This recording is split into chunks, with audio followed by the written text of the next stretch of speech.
Bonjour à tous, je suis heureuse de vous présenter mes vœux pour cette nouvelle année. Cette année 2018 a été bien remplie, on peut dire chargée même.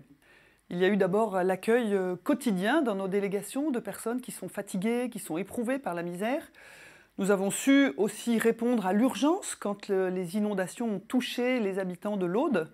Mais il y a eu aussi de très gros dossiers. Nous avons été sollicités pour construire la stratégie de lutte contre la pauvreté. Nous nous sommes investis aussi dans des dossiers internationaux, le Pacte mondial des migrations, la COP24, avec d'autres ONG, avec les églises, avec le Vatican.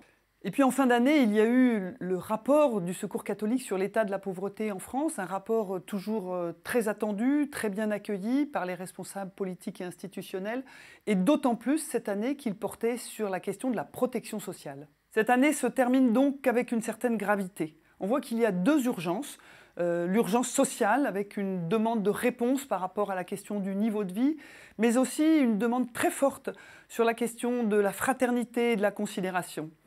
Et puis, il y a l'urgence climatique, cette transition énergétique dont on parle tant. Et il semble que les deux soient contradictoires. Au contraire, nous voulons concilier les deux parce que nous savons que c'est possible et nous pensons même que sans justice sociale, il n'y a pas de transition énergétique et de transition écologique possible.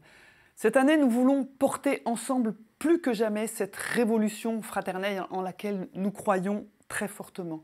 Cela se fera à travers le grand débat national où nous voulons vraiment porter la parole des personnes les plus pauvres, celles qui ont une vie très difficile, et je compte sur vous pour cela. Cela se fera aussi à travers la campagne mondiale Migration qui a été choisie par Caritas Internationalis et qui nous demande de partager encore et toujours le chemin des migrants. Je sais que nous pouvons compter sur vous. Alors à chacun d'entre vous, à chacune d'entre vous, je souhaite une très belle année 2019, pleine de joie et de paix.